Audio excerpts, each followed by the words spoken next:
Movies are often entertaining, but they're not always accurate.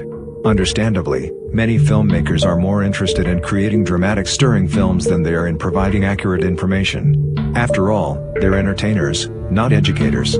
Sometimes, the plot of a movie or a film's dramatic appeal depends on a misconception. For example, a woman who normally uses only 10% of her mental capacity may suddenly use all her brain power.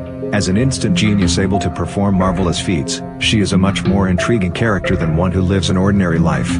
Whether accidentally or intentionally included, misconceptions appear in a variety of films.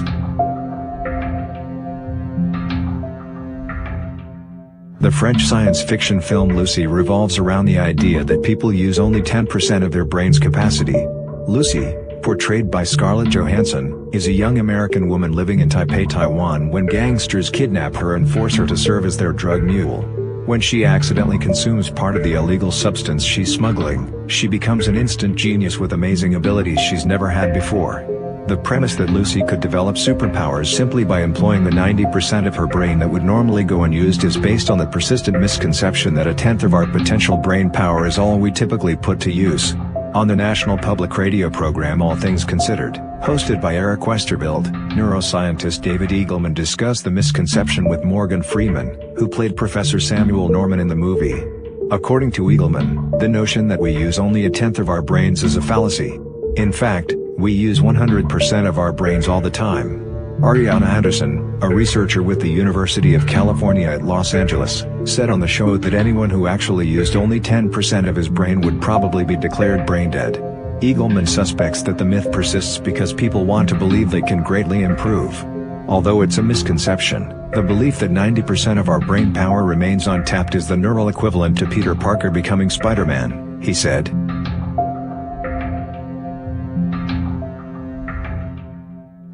In 21 Jump Street, officers Greg Jenko, Channing Tatum, and Morton Schmidt, Jonah Hill, arrest a suspect, but the police department is forced to release him because Jenko and Schmidt failed to read the suspect his Miranda rights. When Deputy Chief Hardy, Nick Offerman, asks them what these rights are, neither officer is able to recite them correctly. They obviously need training, but so does their supervisor. The suspect arrested by the officers shouldn't have been released from custody because the law does not require arresting officers to read the Miranda rights at the time of arrest. Arrestees must be notified of their Miranda rights only if two conditions are met: arrest and interrogation.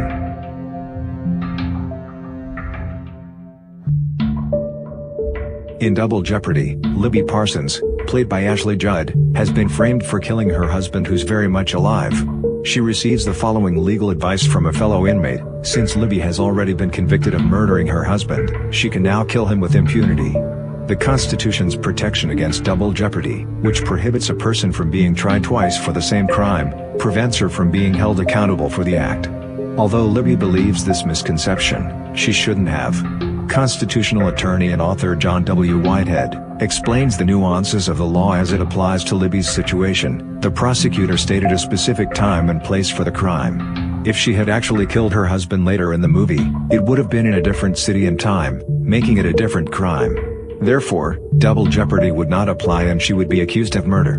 Rather than killing her husband, Whitehead says that Libby should give the authorities proof that her husband is alive. The court would then throw out her conviction and charge her errant husband. In Flatliners, a group of medical students decide to flatline themselves to investigate what happens after death. According to the movie, someone who's flatlined can be defibrillated. To understand why this is a misconception, it helps to know that an asystole is the absence of ventricular contractions for a length of time surpassing that for which life can be sustained. In such a case, the electrocardiogram will show a flat line. As science journalist Karl S. Kruselnicki explains, the use of paddles and jumper cables won't work unless electrical activity is already occurring within the heart. By definition, asystole indicates that such activity has ceased, hence shocking the heart won't work.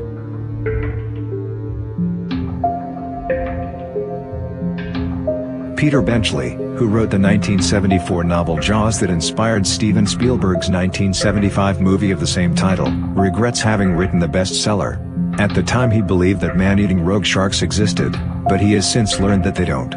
Worse yet, his depiction of such a predator in his novel has provided cover for people who simply wanted to go out and kill sharks under the guise of somehow making people safer, said Simon Thorold, a senior scientist at the Woodshall Oceanographic Institute. The idea of man-eating rogue sharks isn't the only misconception on which the novel and its film adaptation are based. The book and the movie characterize great white sharks as territorial. In reality, they are not. As Oshurch founder Chris Fisher points out, sharks don't hunt humans and they're constantly moving from one place to another.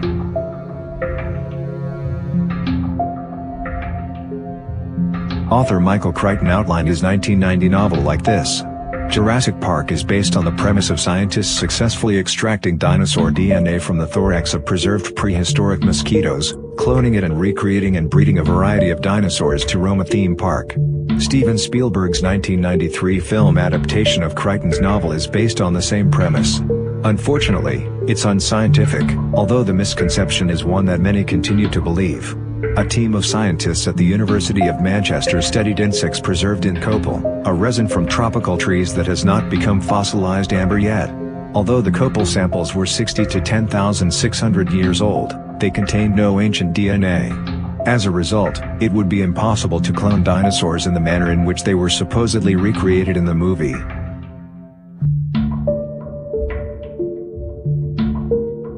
In the romantic comedy Simply Irresistible, Nolan tells Amanda that men think about sex 238 times a day. He adds that they adjust their belts each time they do. Later, she notices that Tom Bartlett doesn't wear a belt and asks him about Nolan's claim. After considering how many hours a day he's awake, Tom estimates that he thinks about sex once every 4 minutes on average, which matches Nolan's statement. Similar claims have been advanced by others with different time intervals between sexual thoughts. To determine whether such claims are true, Wilhelm Hoffman and his colleagues used experience sampling, a technique in which subjects record their thoughts at random moments throughout the day. Using participants' smartphones, the students were notified 7 times a day at random to record the topic of their current thoughts. On average, participants thought about sex once a day. Although the results of Hoffman's study may have been skewed by giving instructions to the participants, it suggests that Nolan's claim is false. The comedy Swiss Miss stars Stan Laurel and Oliver Hardy as mousetrap salesmen who travel to Switzerland to sell their products, because they believe that the country known for Swiss cheese must also have more mice. The movie includes a scene in which Laurel cons a Saint Bernard out of the keg of brandy carried on the dog's collar. Prior to Swiss Miss, cartoons and humorous illustrations depicted Saint Bernards as coming to the rescue of stranded alpine hikers or mountain climbers. The kegs of brandy carried by the dogs kept the victims warm while help was on the way. However, the idea that alcohol can keep a body warm is a misconception. Although drinking alcohol may initially help you to feel warmer, it actually reduces your core body temperature.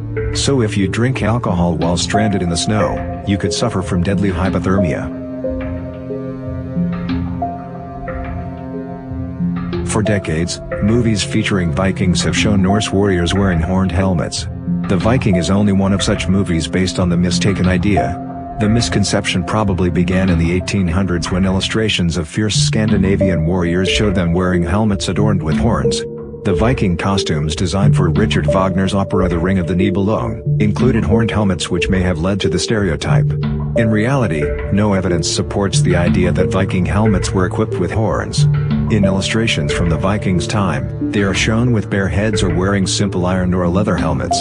So far, one complete Viking helmet has been found in Norway in 1943. Made of iron, it had a rounded cap with a guard for the eyes and nose, but there were no horns.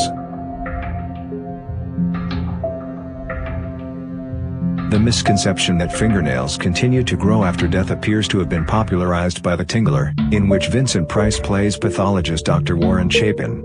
He explains that a great many things continue to live in the human body after death. For example, fingernails still grow. Chapin couldn't have been much of a pathologist if you believed what he said. Medical science teaches us that fingernail growth depends on glucose-producing new cells. Since dead people don't consume glucose or anything else, there's no supply of the sugar. The misconception that fingernails continue to grow after a person dies probably stems from the fact that dehydration causes the skin around the nails to retract, which makes the nails look longer.